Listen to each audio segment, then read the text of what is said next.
It's Shannon. It's Shannon.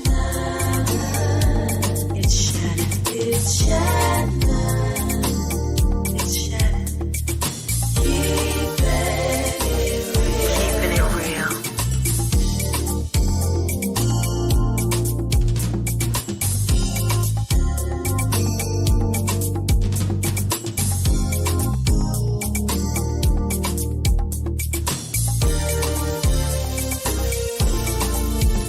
It's Shannon.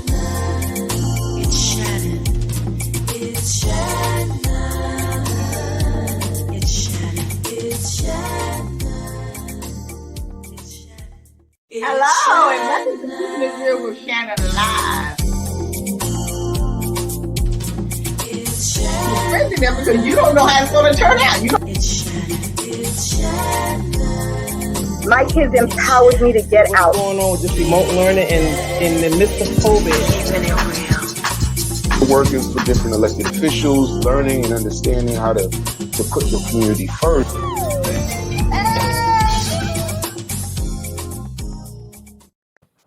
Hello, and welcome to Keeping It Real with Shannon. Thank you for joining us tonight. And say hello to my co-host, Dr. Vanessa Danzy. Hello, glad to be here. How Well, are you? I'm good, hanging in there, just waiting for this Black History Month celebration. We have two great guests tonight. I can't wait to speak.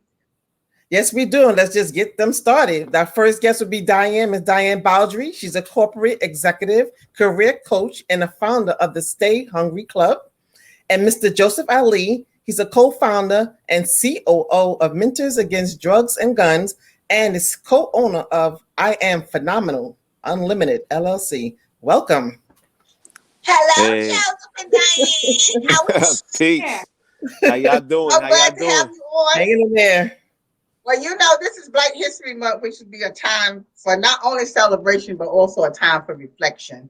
This past year, we have been like no other in the history of our lives. However, given the journey we face to deal with the last 4 years of government, police shootings, protesting, equal justice, homelessness, and then this pandemic, the loud noise, Black Lives Matter, was echoed across the world when George Floyd was killed. I don't hear any noise anymore. What do you think, Josie? I think when I saw that video, I know I seen many other videos where a lot of people were killed, but that video it just basically hit different because to see the callous look in that officer's eyes as he just kneeled on this man and the man cried out for his mother. That was something. It resounded the country. So, it was just something that I felt like it was time for a change. Everybody had to go out there and actually incite some type of change after seeing something like that. So I had to go out there with the protests, and I went to multiple protests, and we still looking for that change at this point in time. Well, I agree with Diane? you, Joseph. Yes. Mm-hmm. So at the time when everything was going on with George Floyd, I was pretty much in shock. And I think it took me a couple of weeks to get out of shock. And there were so many different events happening back to back to back and a lot of emotions. And it's like, who do you talk to about all of this going on? So for me, it was like I was traumatized by it, honestly. And there was a lot of presence by Black Lives Matter. So then I think after everything died down, I don't know what happened. And maybe one of you guys heard what was going on after the fact, but when it all stopped and then you're like faced with the reality of what happened, then everything kind of went quiet. Well, another thing, Diane, I agree with you, and Joseph. agree. One thing, I think the last Yes. event was the March on Washington that was organized by Al Sharpton. I think that was like pretty much the last major event, and then after that, there might have been some minor protests here and there, but it started to die down. But there has been some things that have been going on in the background that a lot of people are not talking about, like the past president, he did the 1719 commission, right? I mean, the 1776 commission in response to the 1619 project, right? The 1719 commission was something where he wanted to give a patriotic education because he Yes. felt that if you taught people their history, then it would make you hate your country. So, you know, But what history is President that? Biden has rescinded that. Absolutely, as he should, because what history is that? I Who's the can't hear you. narrative of that history? Right. Yeah. You know, so So the 1719 commission, he put together this fake historical essay saying basically that, you know, slavery was, you know, it was something that was going on all over the world, and all of these things basically to provide euphemisms for the treatment that we have had in America. This was all in response to the 1619 project, which was a view of American history from an African perspective. You could look up the 1619 project, and it has a lot. I watched a long YouTube of the different artists and the different poets and the different historians that contributed to the 1619 project, and they give up a lot of information. But, you know, they really didn't like it. They really didn't like it on the other side. So they tried to do some revisionist history with this 1776 commission. But luckily, it did not last. Well, let me ask you something, Joseph. Since we're talking about the history, the Black history in the schools, I'm glad Biden did have the opportunity to knock that down. But the thing is, who do you feel should be teaching Black history? You may Well, have you some- mean in the classroom? In the Or classrooms. where? In college or where? In the classroom? in the classroom, because at college you have the choice to pick African history, Hispanic history, Indian history, but in the classroom with this primary school kids, you know, who should be teaching that narrative? The teachers. No, I'm talking about, but the teachers is teaching it based on a script. Who validates the information that's being taught? That's what I'm saying. That's what I'm asking. But that doesn't come through the curriculum? I can't hear No, that. but we know the history that they're teaching is not really the proper. No, accurate- I understand what you are saying, but I'm saying they now can put together a curriculum that fits the Black history. So that way it's taught to everybody. It's not like different things being taught. This is a curriculum being taught just like any other curriculum they put together to teach kids. So put some scholars together and make a Black history curriculum. So that way all the children are taught that curriculum. Right, but that's changing the dynamics now. That's what I'm saying. They need to change. Everybody needs to come to the table to change the narrative of how the history is being taught. Yes, I mean, There isn't one person or one committee deciding it for the whole country. Exactly. So every school system is different. So who's driving that curriculum? Yeah, but the history is the same. yeah, they've been fighting against Black history curriculums forever. I know I studied John Henry Clark, and John Henry Clark was trying to put African-centered education in the schools for a very long time, and they've been fighting against it on all fronts. It's been going on like that for a very long time. Well, I know the school system here in New York is starting to put together a Black history curriculum in the schools. I mean, somebody's already taught, but like you were saying, Vanessa, like put one together, you know, for all the schools. But it depends on each state would have to do that. Each state would have to do that, and then the state would have to have each school district to do it, because if it doesn't come from the high up, then each school district is not going to do it, because you know certain school districts is not going to be jumping for joy to put it in the school. But if it's mandated by the governor and the head of the education department, then it make it work. But it's just going back to put things in place. It seems like the people who can do these things are not doing it. You know, it's like when you do put something in place, nothing happens. Nobody's making any noise. Because just for instance, Joseph, you was talking about the George Floyd Justice and Policing bill that's been put together by Karen Bass from the House of Representatives. And that Gotcha. bill is, and who even know about the bill? I didn't even know about the bill myself until you started talking about it. So why is this bill so quiet? When that's what all the protesting was about, is to put some legislation in place. And now that she's put it in place, now it's been stalled in the Senate. So where's all the noise about this bill? It should have been the same noise that was out when they was protesting when he first got killed. Now she's put the bill in place, but we don't hear anything from Black Lives Matter or anybody else talking about this bill. Why is it so secret that no one knows about this bill? See, that's why it's so important during Black History, not just to come up with chronological events and names as history. History is more than that. Dr. John Henry Clark said, and I quote, "History is not everything, but it is a starting point. History is a clock that people use to tell their political and cultural time of day. It is a compass they use to find themselves on the map of human geography. It tells them where they are at, but most importantly, where they must be." So if we know and understand that in the past, when Dr. Martin Luther King and them was protesting, they was protesting to get certain things done, like the Human Rights Act, right? So all of these people that was out here protesting for the George Floyd, they should have been protesting for lasting legislation, which this bill is, right? So if we just continue every Black History Month, well, Black History should be every day, to be honest with you. Exactly. But when we do have Black History Month, when we do have Black History Month, we have to do more than just talk about Martin Luther King, Malcolm X, and Harriet Tubman. We have to talk about what were their ideals, what were they trying to do, what was their philosophy, so that those things can move on and carry forward, and we can have a more powerful effect on society. Absolutely. They just get. Go ahead, Diane. What are we doing to carry that torch? What are we personally doing? What are we doing in our communities? What are we doing at the schools, at the churches, at all of our gatherings?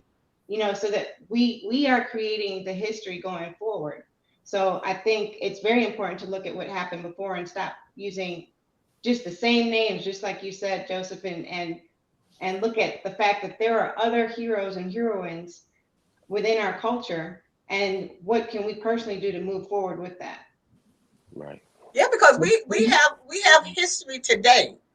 Yes.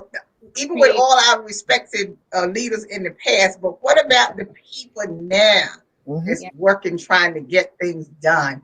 But we need everybody. We need the people from the communities. We need people to come out to meetings and gatherings and work together. When people complain about, I don't have this in my neighborhood. Every time a crisis happens, I'm listening to the same story.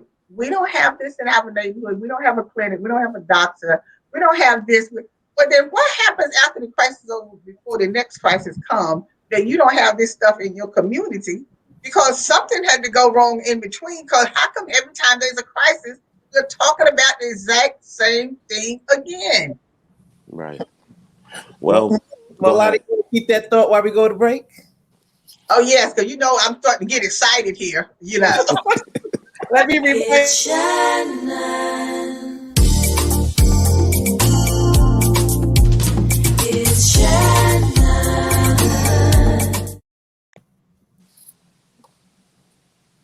Wow, because what happened is, as I was saying before we went to break, is that, when things happen, we don't come together like we should before the next crisis. But we complain a lot. All I hear is complaining in the community, but when they have a community meeting, you don't come. With all the gentrification that's going on now. Well, why are they building this and why are they building that? Well, this was in the plan 10 years ago they was going to build it. So if you'd have been at that meeting, you'd have known about it. But see, people are not going to come out to meetings. It's the same thing when the kids are in the school. They don't come to the school to see what's going on in the schools and stuff unless a letter is sent out to tell them that rats are running around the school. Then everybody's at the school. I'm just saying we need to come together and stop doing so much complaining all the time. And don't be selective with the cause. You got a cause that's affecting your community. Everybody should rally around that cause. Sometimes you have something as a simple stoplight or four-way stop sign, and people need others to sign a petition because there's multiple car accidents at that corner. Some people can care less. They're like, well, I don't have kids. It's not my problem. And they don't stick together even for common causes. For common cause, yes. That's the same. That's the same thing, Vanessa, when they don't pick up the garbage and you tell your neighbors, okay, well, everybody write a letter to sanitation and complain. Write a letter to the mayor or whatever. Nobody writes anything to anybody, so the garbage is not being picked up. The sleeves are not being swept up. But now that we got gentrification, now if you don't sweep up now, you get a fine. So why are you complaining now? So you didn't want to do anything before, so why are you complaining? See, I just hear a lot of complaining. Well, I think we lost a sense of community. I mean, back in the day, folks used to just bind together. Everybody knew their neighbor, but now, especially with COVID going on, everybody's on lockdown. People aren't really socializing as much as they used to with their neighbors. Everybody's kind of just talking online with folks, but we don't have that sense of community here within. So when you're calling a community meeting, how many people are actually showing up? If they don't know their neighbors, they don't know who they're fighting for. Even if the things don't affect them, they don't know who that would impact. Diane, they wasn't showing up before the pandemic. They wasn't showing up before the pandemic. They Right. were not, let's just be honest. Let's just be honest. They were not showing up before the pandemic. Hold up. I must say, I'm proud of the Harlem community right now. I'm proud to be living in the Harlem community because just a couple weeks back, there was a young sister that went to the liquor store after work to get her a bottle of wine. Oh, yes. And she was accosted by several individuals in front of the liquor store. But the next day, the Harlem community came out in droves, and we was out there in front of the liquor store to say that we will not allow this to happen in our community. So I will say that people will come out. People are starting to come out. And those are stories that we need to put forward. Just to show an example for the rest of the country. This is what happens when you bind together. Exactly. Oh, they're aware of it, but so many things are happening in the community, and the community is attacking the community. So a lot of people are scared. A lot of people are scared. They don't know where to go, where to turn to. They're not feeling protected, not feeling safe. And this young lady, like Joseph mentioned, I mean, I saw the video, and it's like these things. It's just something that should not be happening. It just should not have been happening. Yeah, but a case like that and things like that happen, like I say, Joseph, even though they came out when it happened, but what I'm saying is we need to come out before it happens. Start putting things in place. Start getting more police on the street. Start putting organizations that have people who work with the streets and stuff out, so we'll have more people on the street for safety and things like that. It's like always when something happened, we'll come together, but then when it's over with, no one is saying anything. That's what I'm saying, because it's just too much stuff going on that I think that we need to be more involved in as individuals. That's what I'm saying. I agree with you, Lottie. They don't want the police involved, but the community cannot police itself, and that's another problem. Because nobody wants to tell on the next, nobody want to give up anybody, nobody want to make that phone call. And nowadays, if you look at the news, nobody's wearing a mask, nobody's covering up, everything's brazen and broad daylight. Nobody knows who. What I'm saying. Nobody even wants to make a phone call to report something that's going on anonymous.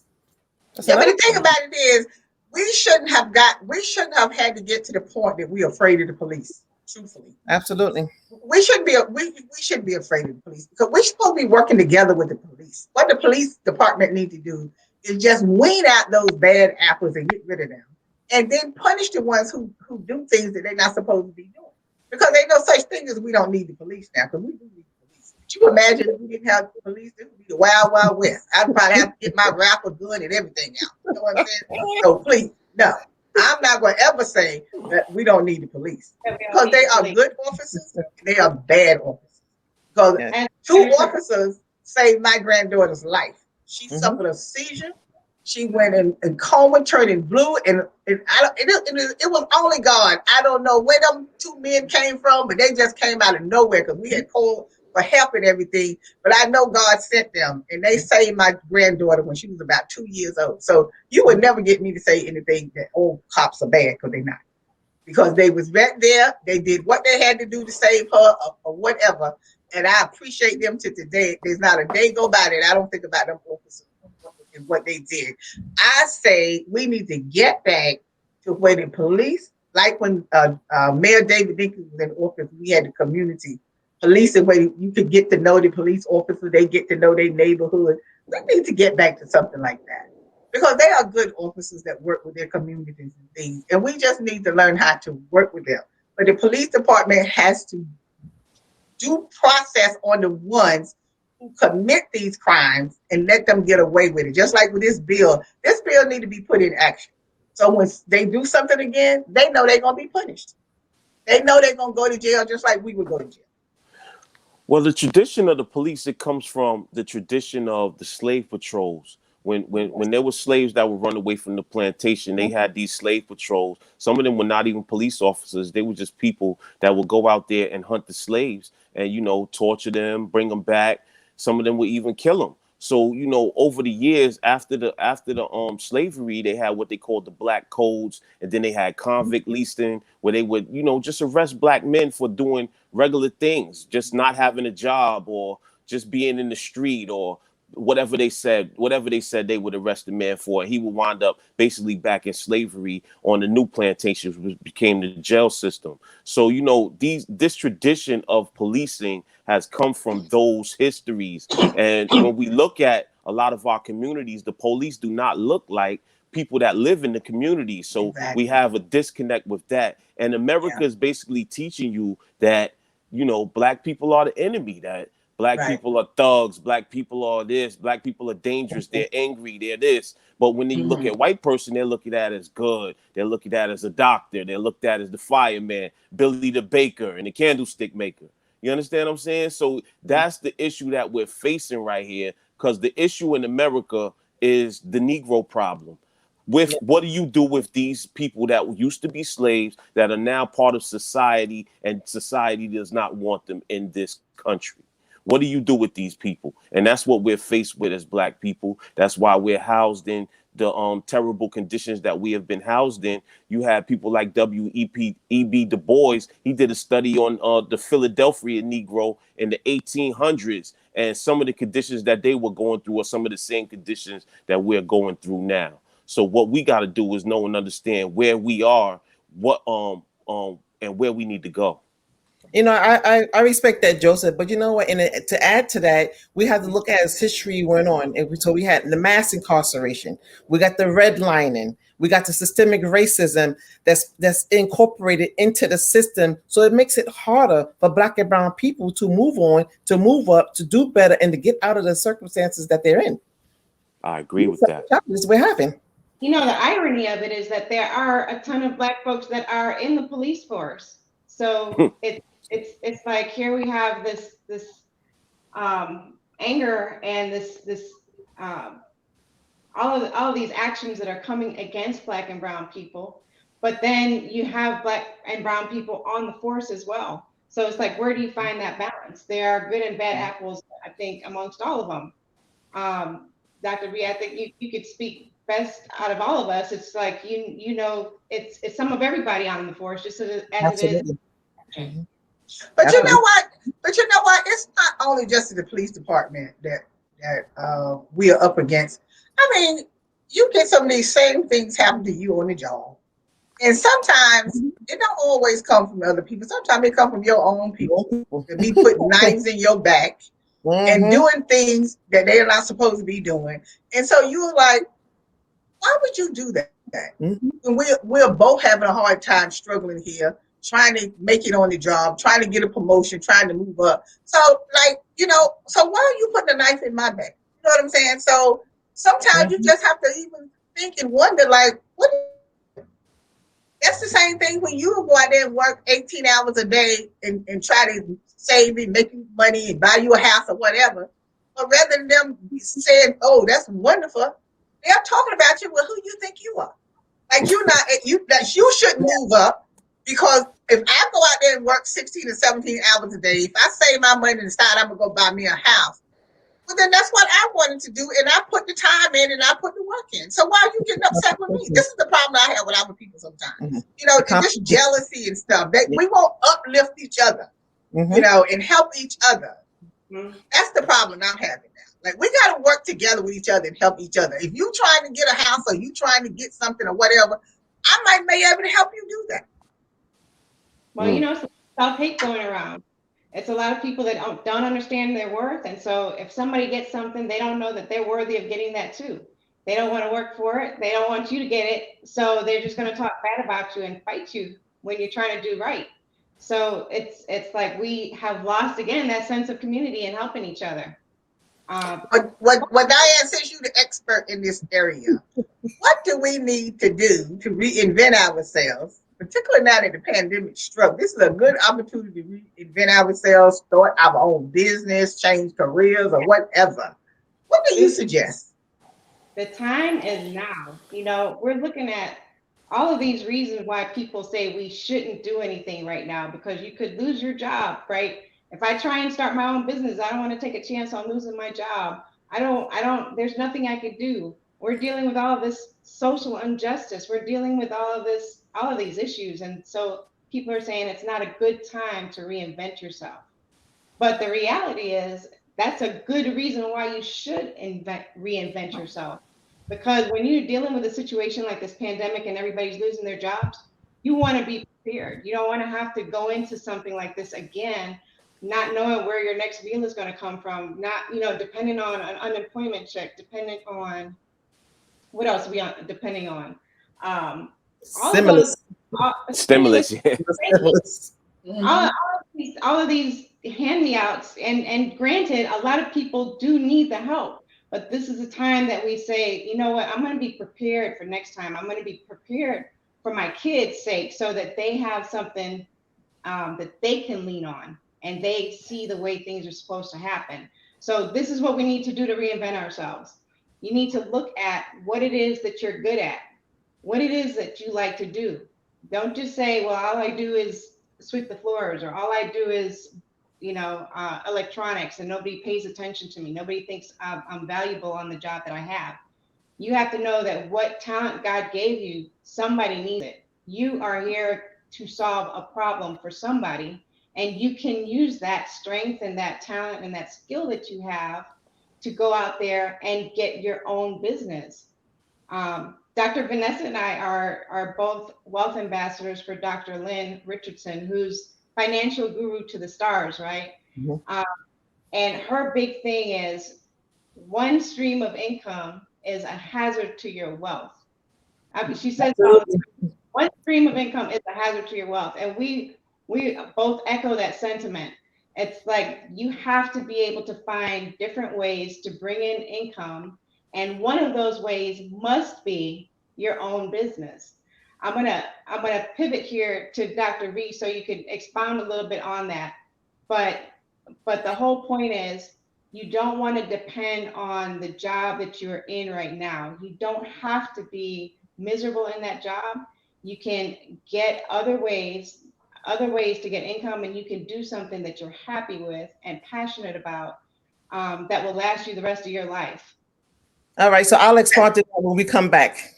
So Okay. Diane, so as we have to go now, our time is out. So we're gonna finish it in our after show. We're gonna finish it in our after show, but our time is up now for this segment. So I want to thank you and Joseph for coming on, and really helping us celebrate the Black History Month with some things that we need to be doing as a people.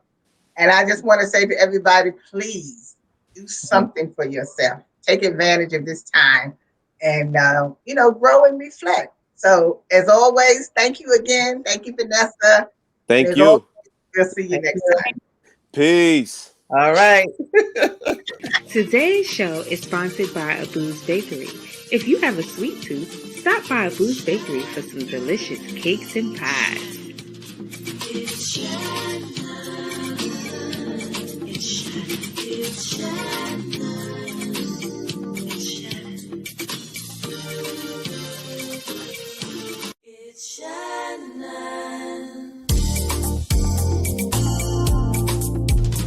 It's shining. It's shining. It's shining. It's shining. Keeping it real.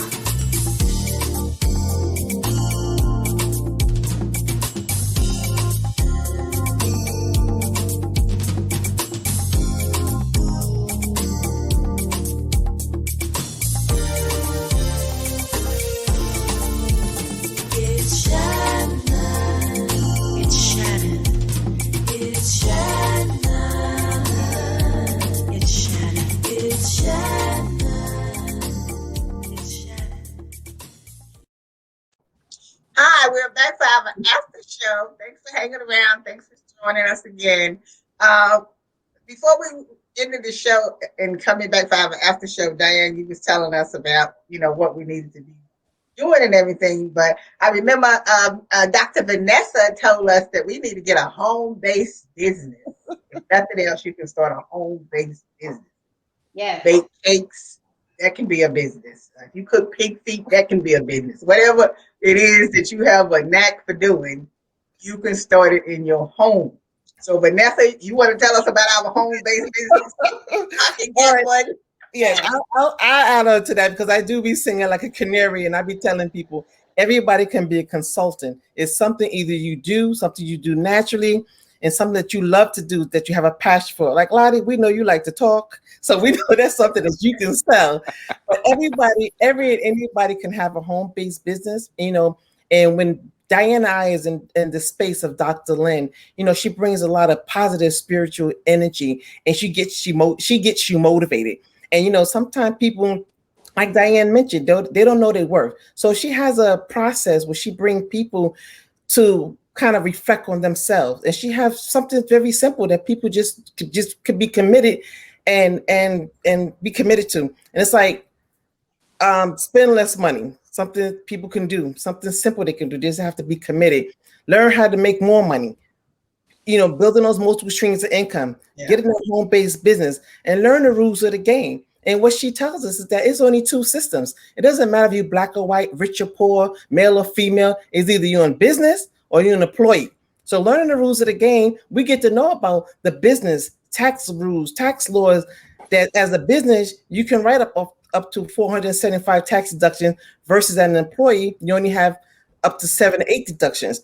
So these are the things that we've been learning. These are the things I've been singing like a canary, telling people, listen, get yourself together, do something for something, do you. It's just as simple as that.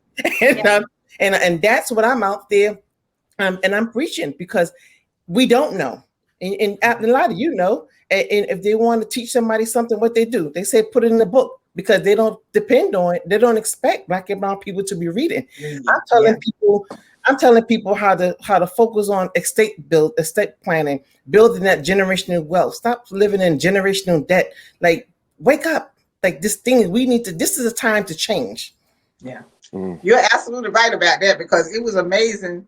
Like when the pandemic did hit and people was talking, like when they got laid off from their jobs and whatever, and they was saying they didn't have money, save, to help pay their bills and stuff. And I heard some of the people that was talking, and they really had like good jobs and stuff. And I was like, you mean to tell me when you got paid each time you didn't even put away any money? I said, because my father always told me, look, I don't care if you don't put away with $10 every time you get paid, you put away some money for rainy days, so because you never know when something's going to happen.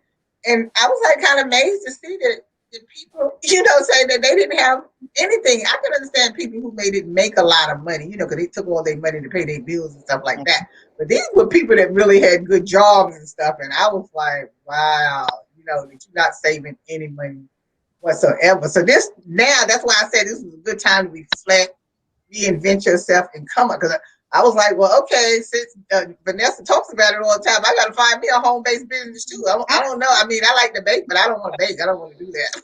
But I have to find something else I want to do. I like to help people. So I got to find something that centers around that. I like to help people and work with people and stuff like that, and children. So maybe it's consultant. I guess that would be consulting, because I'm always helping somebody with their children in school or something like that. So I have to figure it out. But I wanted also to take. What you say, Diane? I'm just going to say, like, for instance, the folks that are homeschooling their kids, that could be a business right there. Oh, my God, yes. You're doing great every day anyway. That could be a business. And you do not have to quit your job. You don't have to worry about, I got to just focus my everything on this right now. No, multiple streams of income, and as many of those passive as possible, so that you're making money as you sleep. Next time there's a pandemic or anything that goes wrong, you're ready. That's a great idea, Diane. Yes. That remote learning got to go. I agree with that. No, that remote learning got to go. Let me tell you, I sat in on one of my granddaughter's classes because I wanted to make sure she was paying attention. I was like, sleep. I woke up like teacher still talking. I was like, Oh, oh my man. God, what is this? I No said, go. no, these kids have to get back in school. I'm sorry. Mm, mm, mm. Go Well, Lottie, we learned a lot in the space that we're in. And I'm telling you, Dr. Lynn tells us it's at minimum, everyone needs to have at least 9 streams of income. Minimum. Wow. 9. 4, if you got 4 active and 5 passive, you need to build multiple streams of income. It's the only way to survive and learn the rules of the game and then play the game by their rules. But that makes That sense. makes a lot of sense. I tell Yeah. you what, what y'all saying is making a lot of sense right now. I know that during the pandemic, a lot of people got that Trump check, that $1,200, and you seen the TV boxes and the new cars and everything else all over the street. But my wife and I, we took that Trump check and we went and filed with the Department of State to start I Am Phenomenal Unlimited, and we used that and we took the rest of it and put it in the bank for the business account. So I understand exactly what y'all saying. We have to actually take this and transform ourselves and be able to create new streams of income and revenue. Right. That's excellent. Yeah. So Joseph, what is I Am Phenomena, that organization? What do you do with that organization? Also touch on your other one. Okay, so I Am Phenomenal Unlimited, it started as a for-profit arm of my wife's organization, which is We Are Phenomenal Women. She advocates against domestic violence. But we wanted to create a for-profit arm so that we could consult and we could also facilitate and merchandise through our for-profit arm. So basically, I became a CERPA, which is Certified Recovery Peer Advocate, but I also became a trainer of trainers. So now that I can facilitate classes so other people can become Certified Recovery Peer Advocates. My wife is training people. She created a domestic violence 101 class, and she could certify people through her organization as domestic violence advocates. We're also doing merchandising, and we started a podcast called the Speak Your Mind Podcast with the Alis. That's streaming live on YouTube. So basically, I Am Phenomenal is an organization in which we would like to help people that are formerly incarcerated, women who've been through domestic violence, and help them to understand exactly who they are and what they want to be, and help them to get certification so that they can become employable once they get through what they're going through. And we want to get state funding to do it. Now, the other organization, which is Mentors Against Drugs and Guns Through Experience, I basically took a page from the book of Malcolm X, because when he came out of the Nation of Islam, he started 2 organizations called Muslim Mosque Incorporated, and he started the OAAU. So what our idea of MAJ is, we're here to basically facilitate to the youth, because the youth is what is going to be the lasting presence when we leave. So we want to mentor youth that are 16 to 24 that are lacking adult role models, and that's a major problem in their lives and in the community, the disconnect between the youth and the elders. So we have positive youth development approaches, cognitive behavioral practices, strength-based case management, credible messengers, ongoing mentor-mentee contact, interactive journaling, and substance use counseling. All of that will be a part of MAJ. We have a building out there in Bushwick in which we want to facilitate the program, but right now COVID is stopping that. So we might work with some youth shelters and some youth organizations so that we can start facilitating classes on Zoom first until we be able to go back into the buildings and do the one-on-one contact. Oh. No, that is phenomenal. Thank you.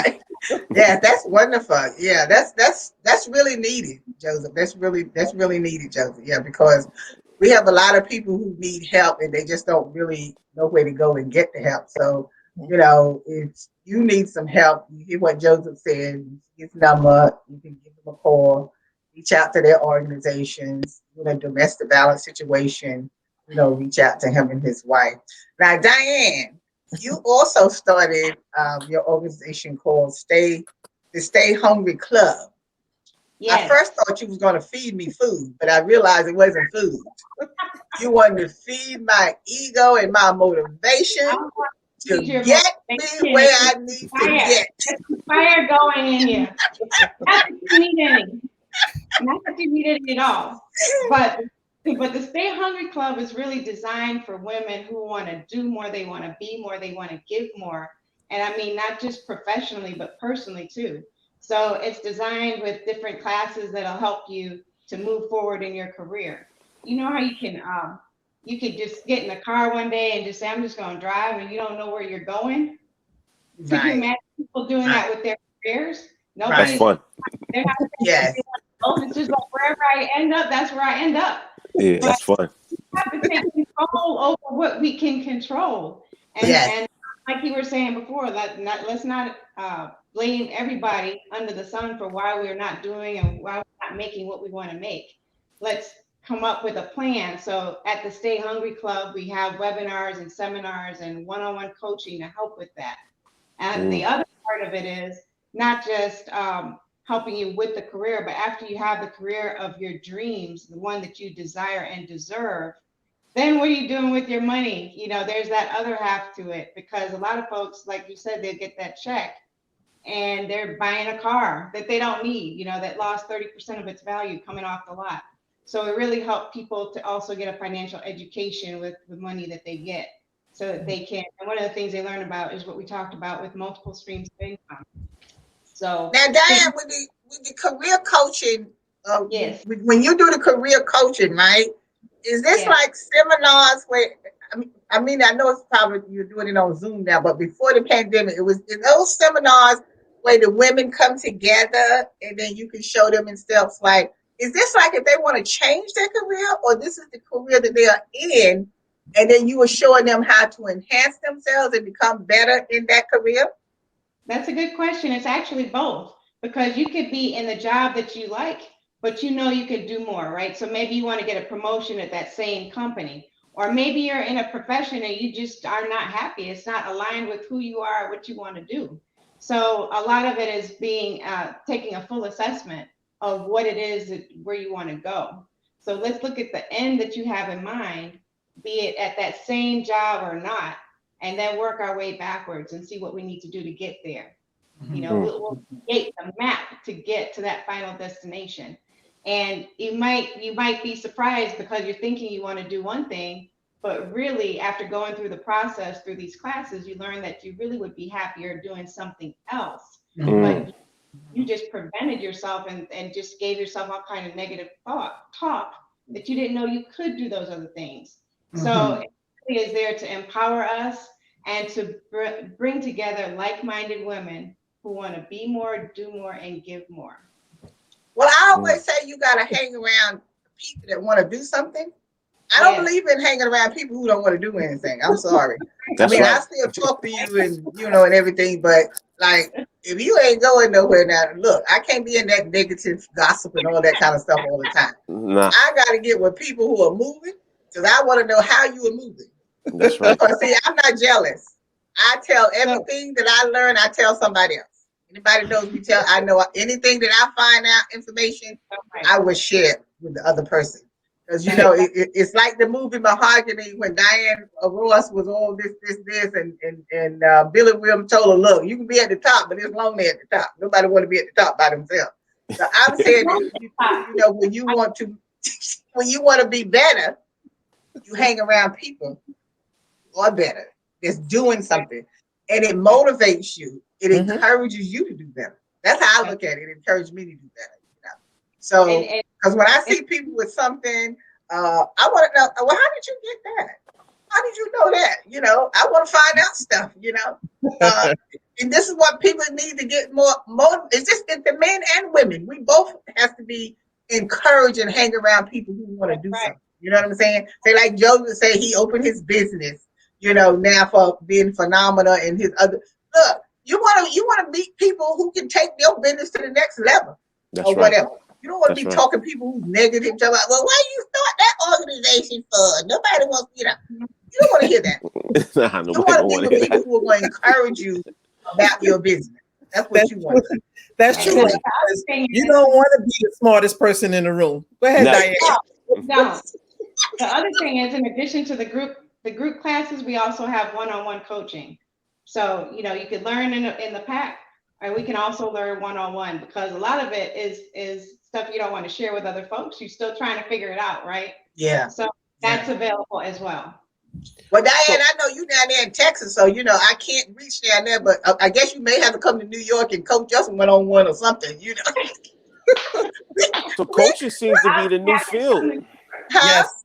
It seems like coaching is the new field because as a certified recovery peer advocate, I had to take the recovery coach classes first to become a recovery coach, and then I became a certified recovery peer advocate. So I mean, I'm seeing a lot of people becoming coaches. Like my wife, she became a domestic violence coach. I think that a lot of people could utilize their own experience and become coaches and help a lot of people with their lives. But I want to know and understand, like, how does someone become a certified career coach? Can you help me with that?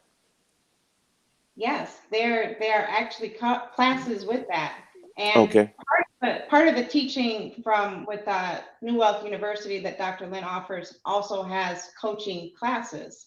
So it's awesome that it's open to everybody. And Dr. Vanessa, if you want to give your link and share that with everyone, so they know which classes to take. But there are coaching classes and life coaching classes that she has that's available to everyone. But her life coaching classes, I believe, is a certification, and I don't recall how long it's for. But I'm sure any organization would definitely need to have a financial coaching component to it, because no matter where you go and what you do, you need to be able to handle your finances. Mm-hmm. So is that coaching for any?